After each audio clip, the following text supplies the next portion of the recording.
You can always pause it until you start.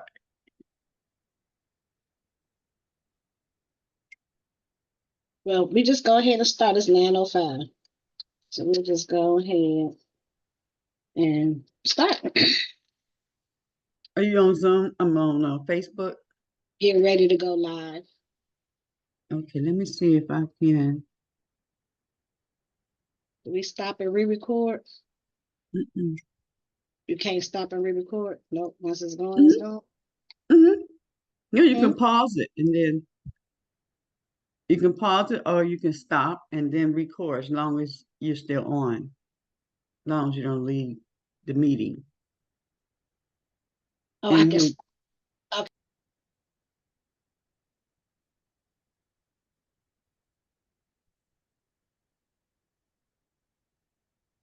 Grand rising, everyone. Today is October the 16th, 2024. It is Wednesday. We're in the midweek. Hey, how's it been going? How's it been going, everyone? This has been a wonderful and amazing, I say, 2 months, because I have truly been meditating.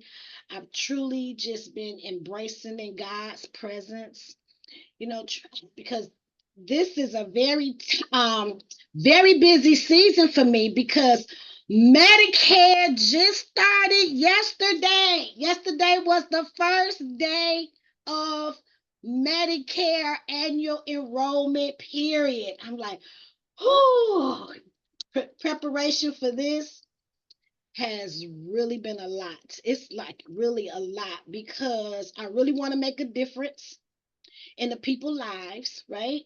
And so just having one product is not going to do it, because the plans are individualized, right? And so you want to make sure one product doesn't fit everybody in the whole world, right? So I want to make sure that I could truly make a difference, truly making sure that people are getting the care that they deserve and the care that they need.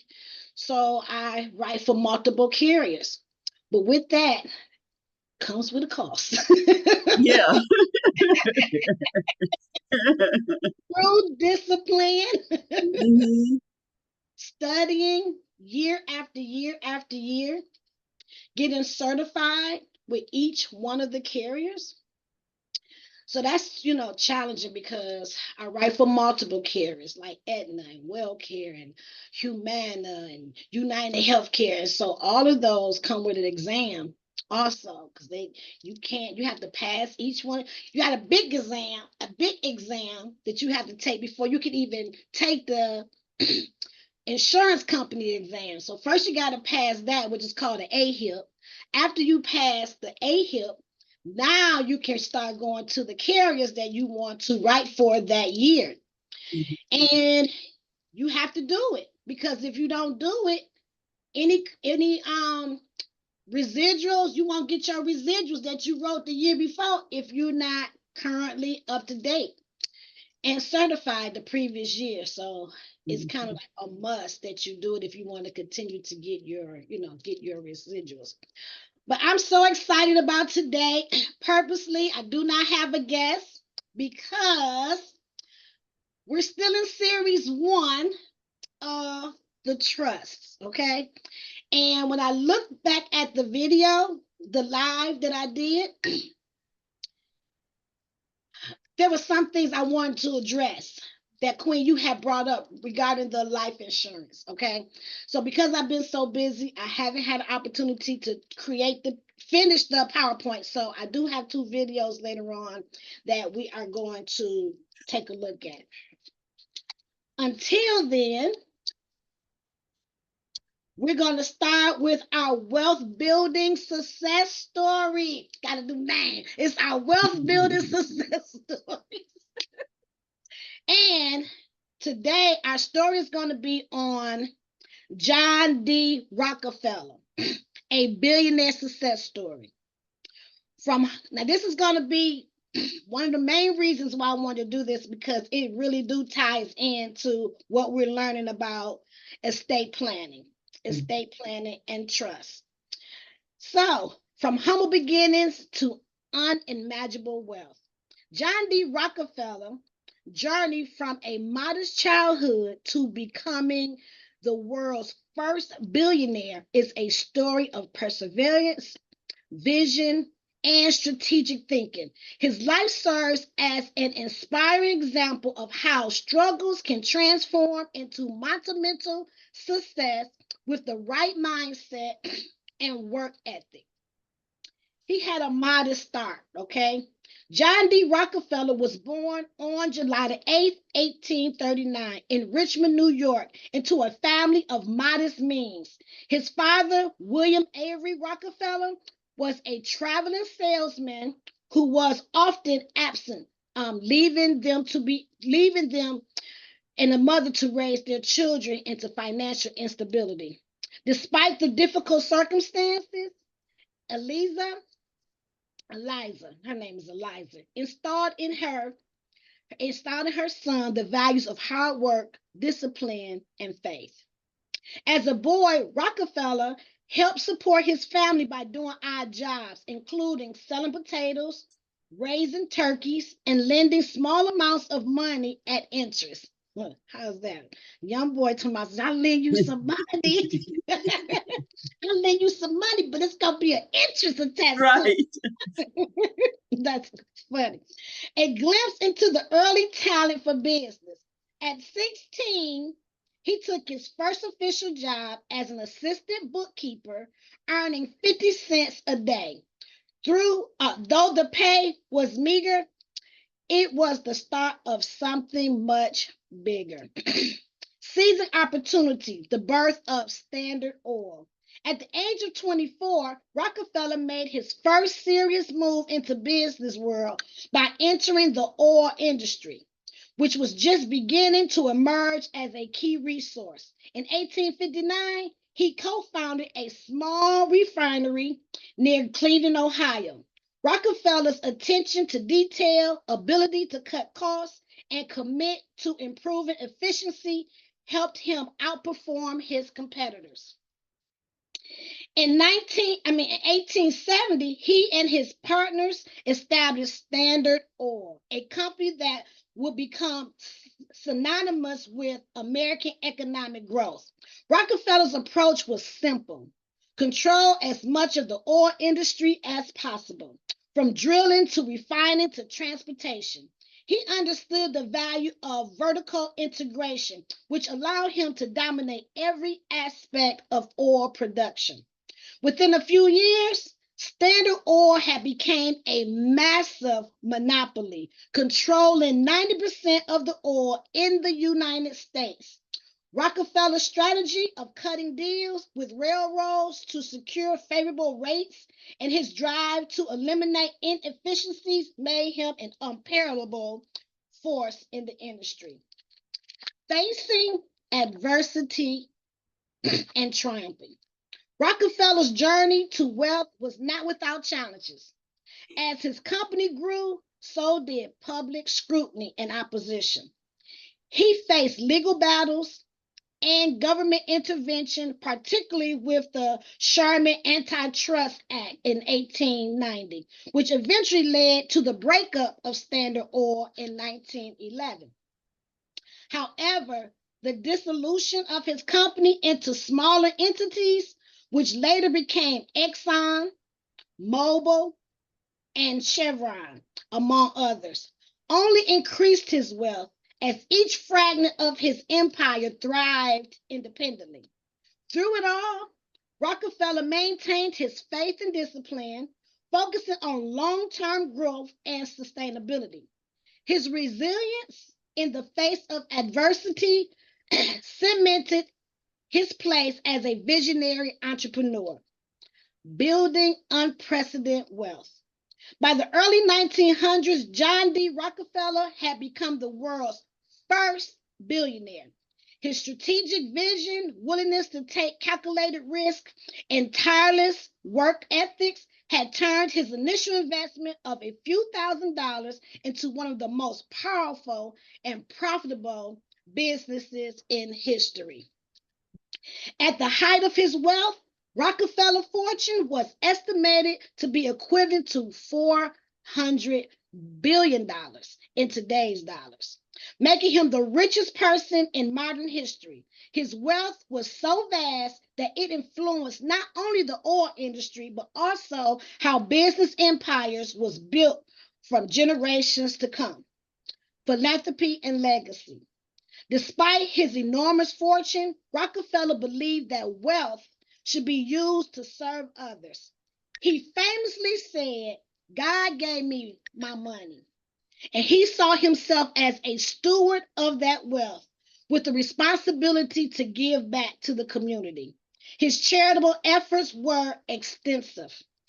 In 1913, he established the Rockefeller Foundation, which focused on public health, education, scientific research. The foundation funded critical initiatives like the development of the yellow fever vaccine and the founding of University of Chicago. Throughout his life, he donated more than $500 million to various causes, a staggering sum at the time. Rockefeller's philanthropy set a new standard for the wealthy, inspiring future billionaires like Bill Gates and Warren Buffett to commit large portions of their fortune to charitable work.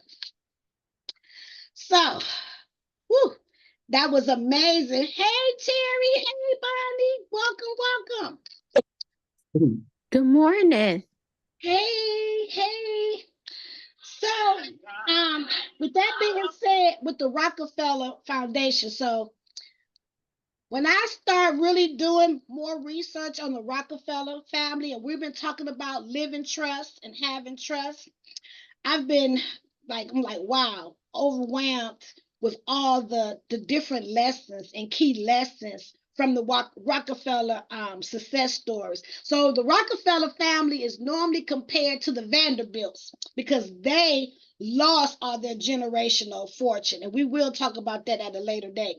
But Rockefeller's estate legacy is still going on to today. And it was amazing to see how that was actually able to still be done. So the key lessons for me for the Rockefeller success was one, start small but think big. Like we have to think big. We got to think big. We got to think more than just about our immediate family. If we're just thinking about our family, then we're being selfish because God works through people. And so we need to leave a legacy to our children and our children's children. Okay, it's not about us. Okay, you might not want, okay, but let's think about your grandchildren that's not even born yet. Let's think about your nieces, your nephews. Let's educate them. We're not going back. Kamala here said, we ain't going back. We ain't going back. We are moving forward. Okay, we're moving forward, and we're going to teach some things. Oh, so one thing, can I tell y'all what I'm so excited about? I am so excited. Okay, so sometimes I said, Keisha, I can't be helping all these other people and not really helping my immediate family, right? And so I said that this year, because this year is the successes in the routine, this is 2024, and it's time for us to level up, right? We said manifesting more in 2024. So I've been taking that serious. And even though I haven't been talking a lot about the successes in the routine, it made me feel so good to know that people who I've talked about, I come across, they still working on that. Some of them are struggling, but they like, okay, I woke up at 5 o'clock in the morning. It'd be a struggle sometimes waking up at 5 in the morning, but they're waking up at 5 in the morning. They're doing their exercise. They're getting their meditation in. They're working on their personal development and reading or whatever it is that you're working on. So it made me feel good that people are actually doing that. But that's not what I'm excited about. What I'm excited about is that my one down, one more to go. Is that I finally got my son Jabril. He's 27 years old. I finally got him to open up his brokerage account, and he funded it. I'm like, yes, come on, be with your mama. Come on, be with your mama. So I was so excited about that. I'm so excited about that. So he was able to fund it. We used Charles Schwab as our brokerage account, right? And so now I'm excited. So now he owns shares, like his mom. He owns some shares of Walmart, Verizon. Who? Oh my God! I wish I had it right here. So he owns. So we did start with the dividend stocks. I just want him to start with the dividend stocks, and so so I'm excited about that, and so he's excited about that, and just to have that conversation really made me feel good to be able to make sure that I am building something for my children, because if he can continually to work and have some investments and to learn the knowledge, they could be a millionaire just by doing dividend stocks, just at this particular age, and just continuing to fund it. I think it would be good, even if you have nieces, nephews, your grandbaby, open up a brokerage account. You can open up a brokerage account for RJ. Evelyn, you can open up a brokerage account for him. And you don't have to have any money to open up a brokerage account, you know. But Charles Schwab do have something going on right now. So if you open up a brokerage account with them, I have a list. I can give you a list of the dividend stocks that I've been working on, that I have in my portfolio, and give them to you. They're dividend stocks. Some of them pay monthly, some of them pay annually, some of them pay, quarterly. So I can give you those to start off with. So on his birthday, instead of giving them all these toys and different things for Christmas on their birthday, put some money into the brokerage account. Okay, Evelyn, you have a question? I'm not positive, but I think RJ he's been dealing with some stocks with his dad. His dad has been, I think so. I have to verify exactly what he's doing. Okay. So, That's wonderful. Let Dad do his thing, but Grandma can do her thing. Okay. yeah, I just wanted, because because I don't know nothing about stocks. Okay. Nothing. So that's where I come in at. Have me, okay, to guide you through. If anybody has questions or want to know how to walk through, how to, to do it, you can call me. And then you also have customer support. Whatever you get stuck on, they're wonderful and amazing. So you can call them with any questions or any things that you need to know to have. They have trainings, they have videos that you can, look at and view. Uh-oh.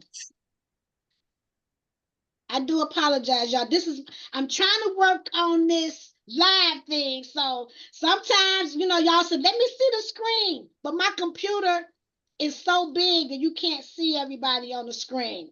So I do apologize about that. I'm trying to figure out what's the best way of doing it. But welcome, Claudia. Good to see you, love, and Bonnie and Terry. I see Terry zoomed in on Zoom. So, so I'm really excited that my son finally, I got that accomplished, that he now has a brokerage account. He did fund it. If you fund it with at least $50, they would give you $100. Okay, so that's instant additional money that you can have, and you can fund it any way that you want, And so instead of, like I said, instead of buying, for all these toys and different things that they want, start opening them up a brokerage account, okay, for their birthday. Just instead of buying all that, put that money into a brokerage account that's going to continue a dividend. Let's start off slow with dividend stocks. The dividend stocks that's going to pay you for things that you use all the time. Like I use T-Mobile. I use AT&T. You know, so Jabril got AT&T stock now, you know, and you can do fractional. They have where you can do fractional where you don't have to pay the entire amount of a share. And the list that I started off with for him and even for all of these dividend stocks are less than $100. Less than $100. The minimum that you will have to pay for them is like $5. $5 on each one of those is the minimum. You can put more on it if you want to, but just $5, you own a fractional share of Walmart, Verizon, AT&T, just to name a few. I just had a what's it?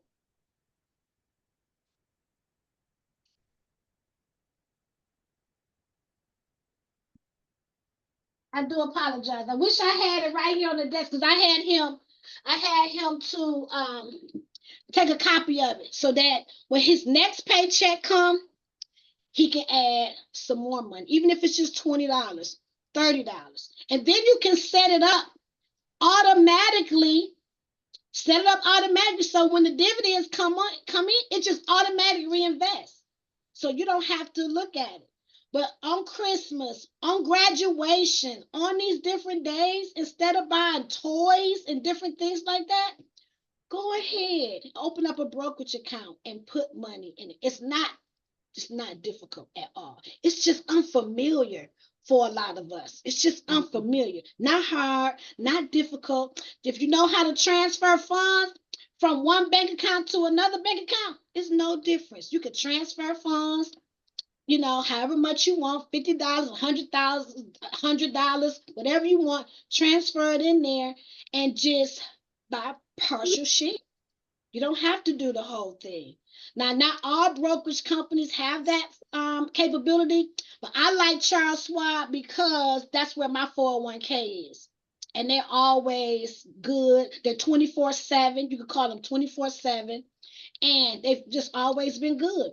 And I'm just leaving my stuff there because whatever Humana, when I was with Humana, whatever they did, they got me in some good stuff because every time I look up, my 401k is doing this thing. Is how I've been able to help my company, Natural Living by Design, you know, because of my 401k.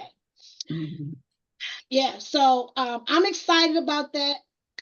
Once a month, it's very important that you have these conversations, even with your grandkids, you know, your family members, your first cousins. Like, we need to do things a little bit differently. So that's one thing. One of my goals is to have a Zoom meeting. We don't always have to get together and have a Zoom meeting once a month, and we talk about their goals, their dreams, what it is they want. Open up a brokerage account because it really, really bothered me to know that my niece, who is 20 something years old, gambling, throwing her paycheck at the casino. That really bothers me a lot. So I really want to, you know, have something so they can think differently. Their mindset thinking differently. Because if you don't know what to do with your money, if you don't have plans for your money, somebody else will have plans for your money. Like Gucci and Louis Vuitton and the shoe store, you know. So you gotta have plans for your money. If not, you know, they'll have plans for you. So one of the key lessons of the Rockefeller success was one, start small but think big. Because Rockefeller began with humble jobs, small investments, but his vision for growth was always expansive. It was always huge. So, you know, please think big, think big. Another lesson that I learned from his story was hard work and discipline.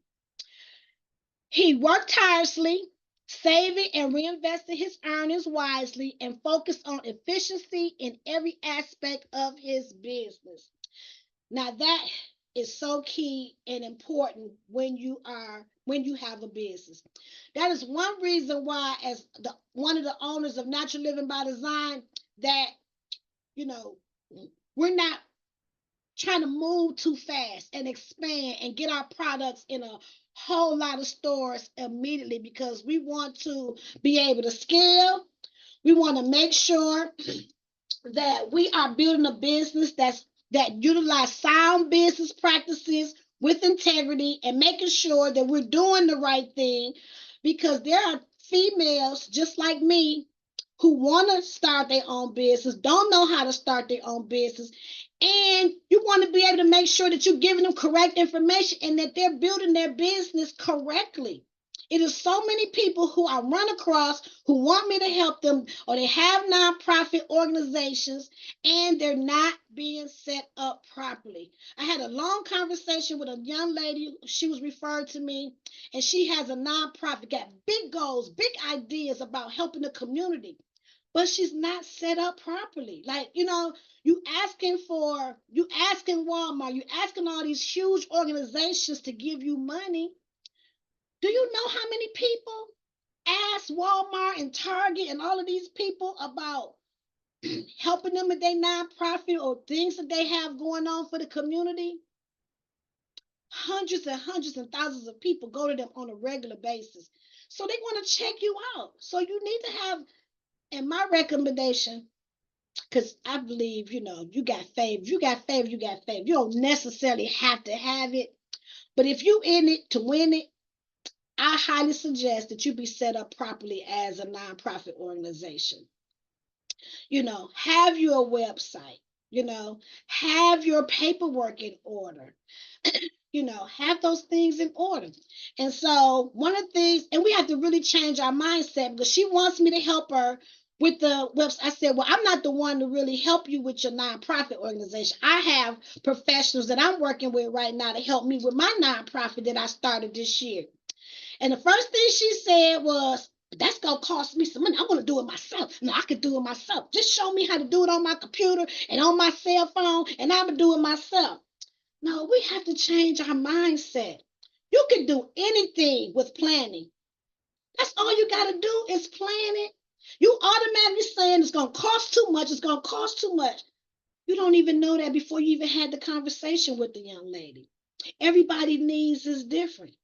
At least you will know the cost of it, and then you can work towards paying whatever the necessary funds is, to begin the journey that you want to begin. You can do anything with planning.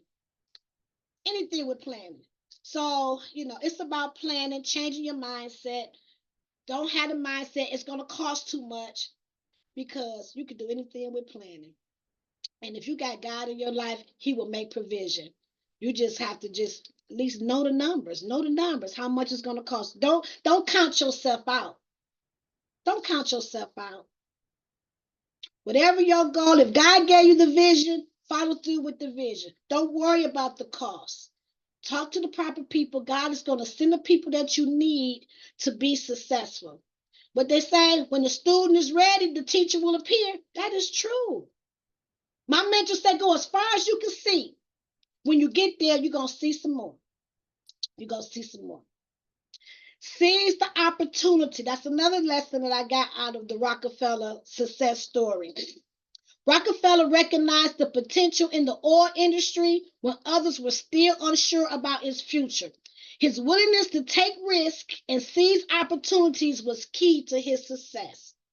So be in the preparation stage. Okay, you might not have all the money that you need, but you don't even need the money to open up a brokerage account.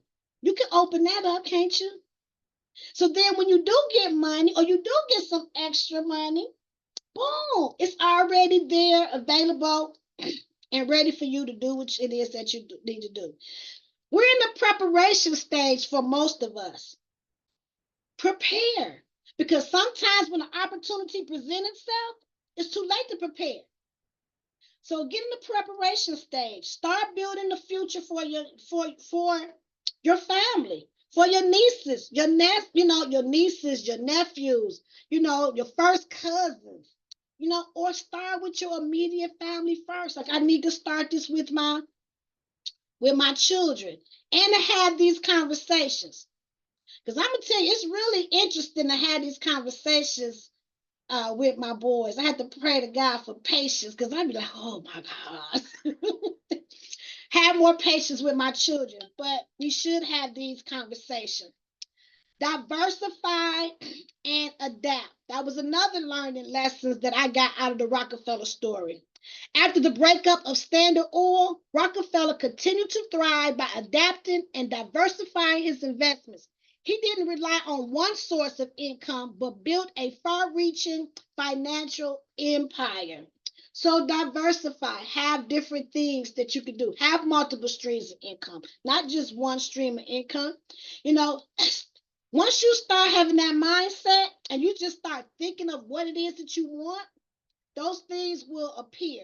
Those things, solutions. Instead of concentrating on the problems, concentrate on the solution. Because if you concentrate on the problems, you're going to get more problems. But if you concentrate on the solutions, the divine, God, you're going to get the solutions that you need to do whatever it is that you need to do. Because God gave us everything that we need to live the life that we want to live.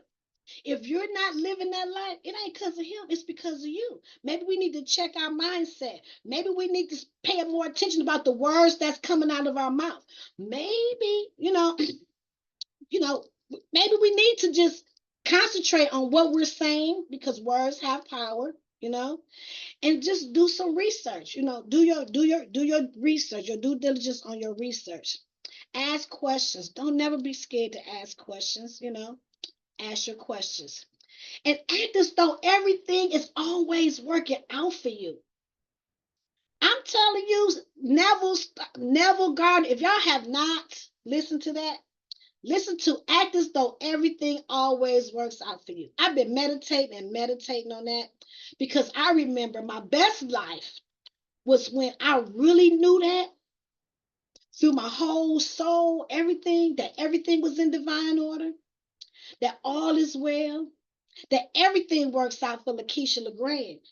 When I really knew that, it just seemed like things have just been manifesting and manifesting and manifesting. And that's what's happening now since I've been meditating on everything always works out for me. Don't worry about nothing, because if you're worrying, you out of line, because God didn't place you here to worry. So if you're worrying, check yourself. Okay, I ain't supposed to be worrying. Trust, tell God to take the wheel. God, take the wheel. Take the wheel. Give back. So the reason why I love studying millionaires and billionaires, because success leaves clues. One of the things that we know that when I read these success stories is that they are philanthropists. They give back. Okay? They give back. Rockefeller's legacy is not just one of wealth, but also of philanthropy. He believed in using his fortune to improve society, and his charitable work continues to impact the world today. My mentor talks about that a lot at Bible study. Last Thursday, he talked about caring. We got to care for one another, caring about the people around you, caring about the community. Being successful is truly not a solo act. Like, we need one another. There's so many things going on in Florida that they need help. You know who's helping them? People. He talked about care. We have to get back to caring about one another, loving one another. It's so important to make a change is to care. It's the whole thing. You can't really help nobody if you don't have no money.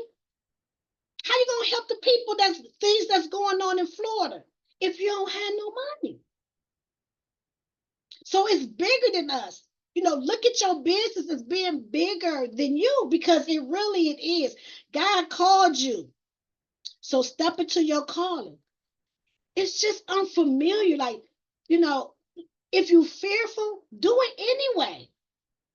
Do it anyway. I don't care if you fear, just do it anyway.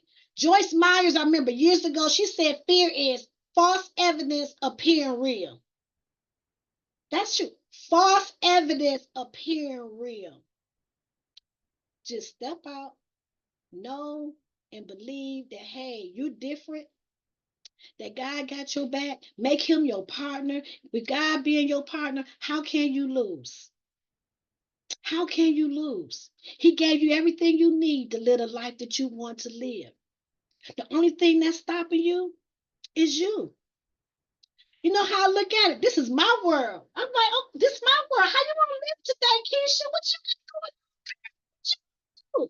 We make those decisions every day, whether you realize it or not. You wake up and you decide whether or not you're going to read a book, whether you're going to go to work, you're not going to go to work. You create your own experience and your own reality every day.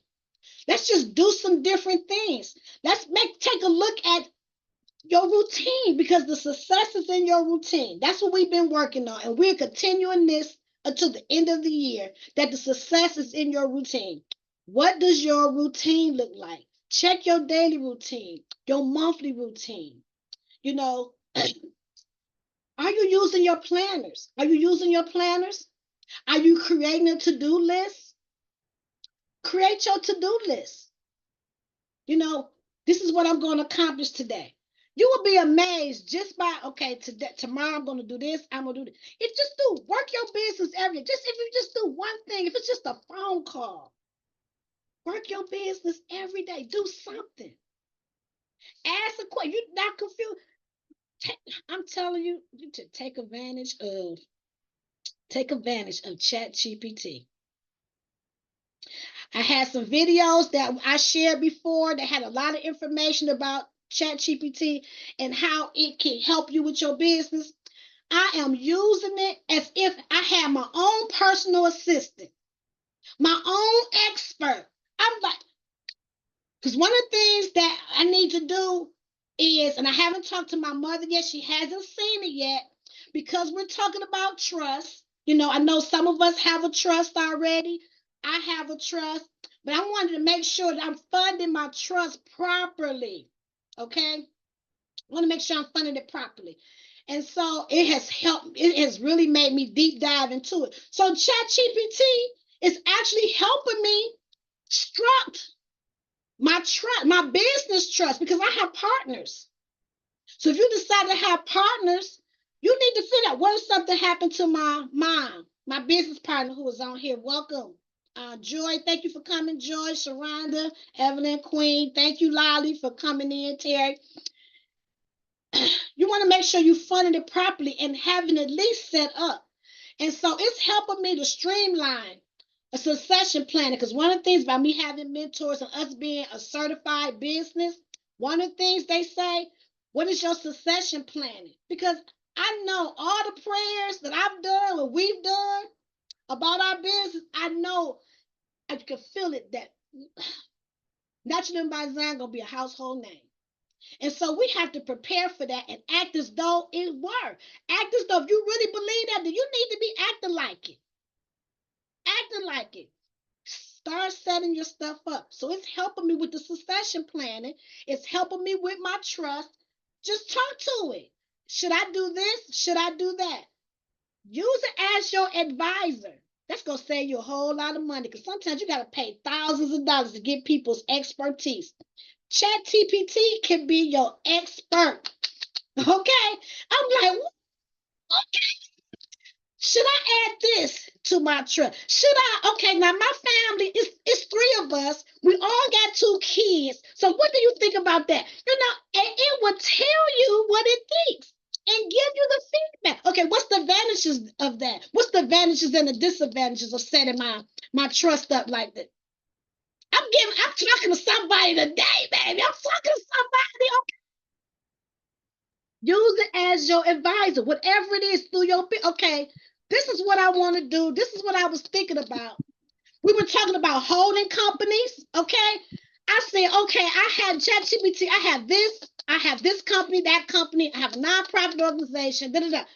How should I set it up? When we buy a building for Saltscape Spa and Float, what company which one of these companies be the one to purchase the building? Because Natural by Design is not going to purchase the building.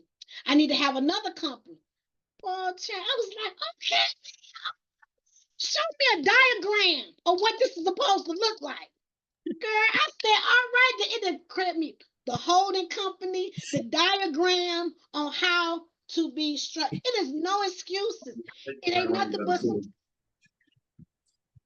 it's nothing but a little time. And so I'm looking at the times. I want to make sure I got 2 videos that I thought was interesting about funding your living trust. Okay.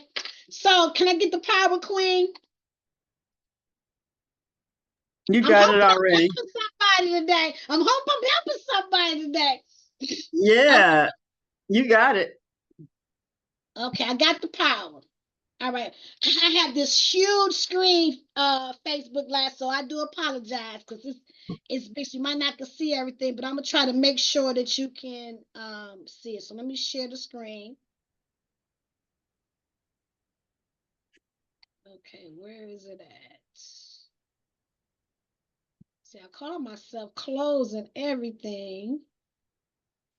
Okay, I think this is it right here. Share. Okay, can you see this? It's coming. All right, it's coming. Yeah, it's moving a little slow. Yeah, Lakeisha, I like that GPT or G whatever they call it. That GPT. Oh my God, you're right. It's like, girlfriend, tell me this, girlfriend. Yes. I say thank you. I say Yes. please. I be like, oh, that was good. They be like, okay, Lakeisha, I'm glad you like it. It's like my friend. We be talking to each other.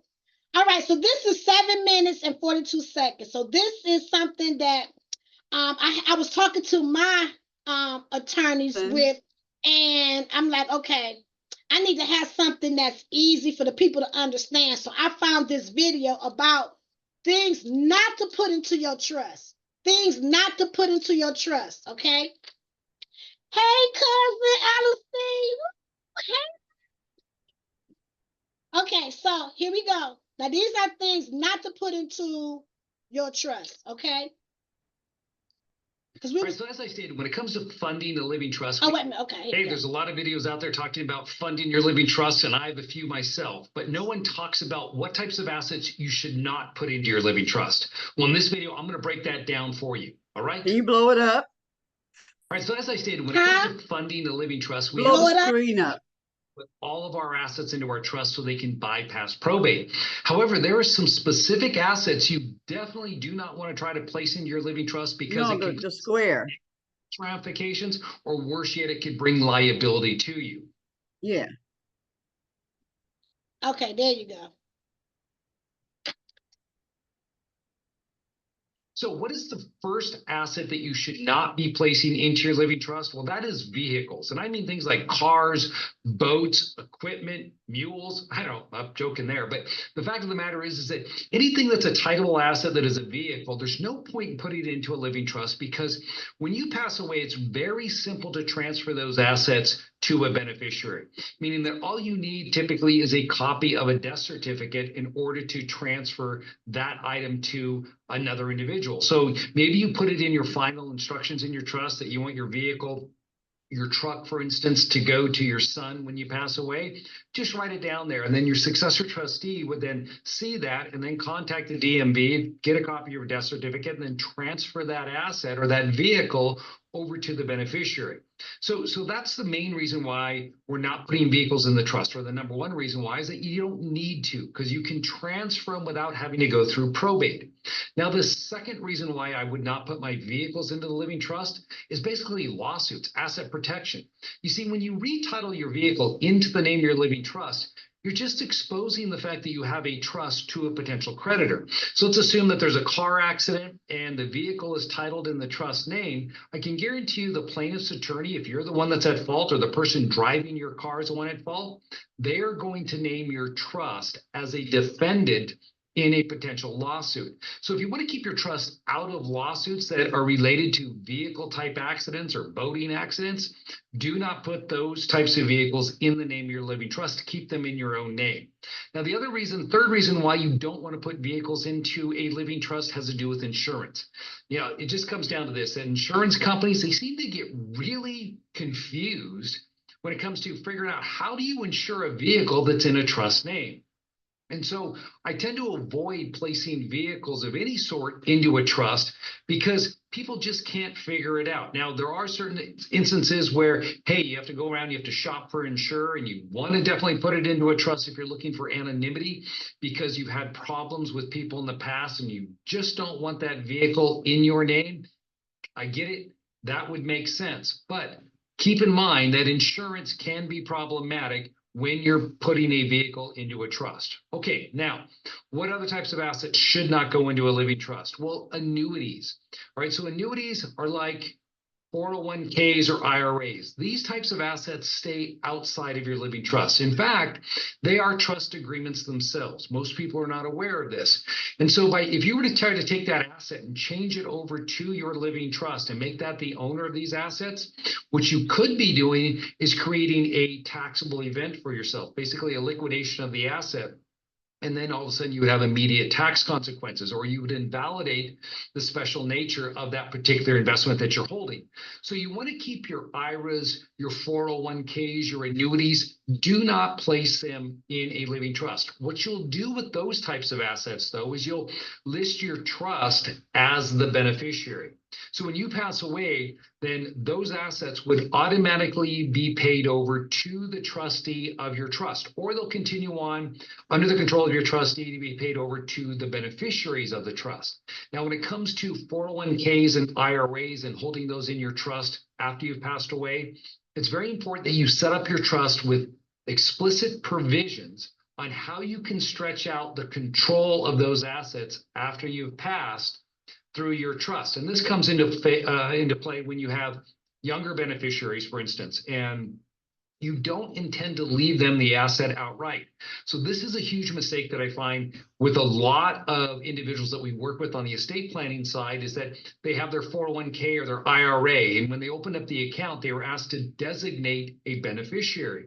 And many times what they'll do is you'll list your spouse as your initial beneficiary, and then there'll be another line for you to list an alternative or contingent beneficiary if your spouse is no longer living. So people will think, all right, well, I want it to go to my kids. And so they'll list their children's name down as the contingent beneficiaries, not thinking about the fact that maybe in your estate plan, your kids are not going to receive your estate assets until they hit 45 years of age or some age of maturity. But if you were to pass away and your children were 23 and 24, and you have IRAs and 401ks with $600,000 in total value, the children would receive those assets outright if your spouse was no longer living. Maybe you and your spouse are both killed in a car accident, for example. Then these assets would pass outside of your estate plan. So with IRAs and 401k plans and annuities, yes, they operate outside of the estate plan, but we make the estate plan, the living trust, the beneficiary. We give that control over to the trustee to ensure that those assets get distributed out in a responsible manner per the terms of your trust. Now, another asset that I would keep outside my living trust is my life insurance. So this is another example where life insurance, you can name a beneficiary, it does not have to go through probate. And so that's one of the things that we always look at when we're thinking of assets that we either place or not place into a living trust, is that if you can bypass probate, then there's no need to put that life insurance into the trust. What you could do, of course, is name your spouse, just like you do with your 401k, as your primary beneficiary if you're married, and then have your trust named as the contingent beneficiary. So then it would receive the life insurance proceeds if your spouse was no longer living. And so I think that's a preferable way to do it. Or if you might want to consider this, if you have life insurance and it's of considerable value, and you live in a state that has a very low estate tax, meaning that if the value of your estate maybe is over $2 million and you have a $2 million life insurance policy, maybe you ought to consider setting up an irrevocable life insurance trust, actually putting that life insurance policy into a trust to make sure it's not included in your estate. So it would not go into your living trust, but it would go into its own separate trust that is to avoid being included in your estate for estate tax purposes. So those are the main assets when it comes to funding the living trust that you should keep out of your living trust. Put everything else in, of course. It's important you get your trust fully funded. Otherwise, you will, or your estate will end up in probate for those assets that are not in there. But the ones that I went through easily pass outside of probate. You just want to make sure you have the proper beneficiary designation so that your estate plan goals are carried out appropriately. Hey guys, if you like this video, be sure to hit the like button. And if you're not yet a subscriber, you know what to do. Okay, so that's what my attorney was talking to me about also, because it is a lot of information that's out here. I see your hand, Evelyn, but I just want to state one thing. So because of my life insurance policy and then researching the Rockefeller family, what I found out that they used the life insurance policies to continue their legacy. So let's say, for instance, sometimes we may be doing our kids more harm than good when we leaving them a large lump sum of money. So let's just say, for instance, if Jabril, I'm gonna call him JM, if I gave him $150,000 was going to him, another $150,000 was going to my other son, I don't want them to have that money right away, especially if they're not financial educated. Okay, so I might say, okay, upon my death, he could get $50,000 this year. On his birthday, the following year, he can get another $50,000, and then the year after that, they can get the other $50,000. You know, because a lot of times, if you give them those lump sums, I've seen it being a life insurance agent, that money is gone. Even $1 million. I remember Mike Murdoch said, you know you poor when you think $1 million is a lot of money. Because it's not. It can go so fast. And so the Rockefeller put stipulations in. They put stipulations in. Okay, they can get $2 million if they open up a trust for their children. A trust for each. So that's an incentive. Open up a trust for your kids, and then you can get $2 million. And it taught them over on the next one. Okay, when their kids get up, now if you open up a trust for your kids, then you can get X amount of dollars. And it just go on and go on and go on and go on. That's how you leave the legacy, you know, because their money was pooled in different investment things, still growing. You know what I'm saying? Still growing. So that's just because we running out of time. But go ahead, Evelyn. I just had a question. What he said fully funded, what does that mean? Fully funded, whatever monies that you want to put into it. Fully funded. Whatever that you want to fully fund it with your assets that you want to include into your trust. Okay. Fully funded. And so then with the life insurance, the benefit, you have more control on how it's distributed. You know, you can make it stretch, you know, because your money might be in money market accounts. It might be in brokerage accounts. It might be in still generating money for your family. So you wanted to sit. But at certain stages, you know, like the Rockefeller, hey, you can get $2 million. But first, before you get that $2 million, you need to open up a trust for your kids, you know, and it comes with instructions so that you can better have a legacy to your kids.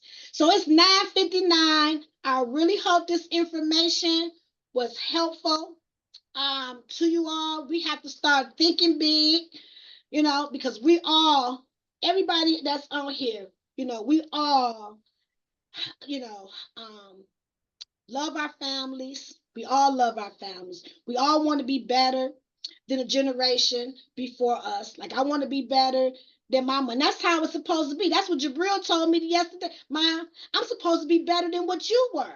And my kid's supposed to be better than me. And that's the truth. Like, You want to be able to be better and grow and expand, you know, with your family. So we're gonna do what we always do. Any more questions? Hey, welcome, Riola. Girl, you should have been on the call yesterday. We was talking about you and your good cooking. Sharonda was swooping you up. Because how you gonna be wealthy if you're not healthy? Okay. So I recommend y'all tune in on our Grand Rising Elizabeth Tuesday show. So I just want you to know that my name is Lakeisha LeGrand, also known as Madam Finance, not just because I help protect people's income, but because I help people navigate through the complexities of insurance, and I help people who are in business who want to scale and leave a legacy for their family. So with that being said, I appreciate if you can follow me on Ask Madam Finance on Facebook and Instagram. And I just want you to know I appreciate you all. I love you all for tuning in and getting this knowledge. And we're going to work this thing out together because we are manifesting more in 2024. So let's give ourselves a hug. I love to kiss myself because I love me some me. And let's hug the world because the world needs some love too. And let's sprinkle love, peace, and happiness amongst everyone. I see you next Wednesday. Tomorrow is creativity. Tune in, creativity. And then Friday, passion and purpose. Creativity with amazing Evelyn Pinkert. Friday, passion and purpose with Lolly and Queen. When I say they bring it, they bring it. Peace out. Have a wonderful and fantastic day on purpose.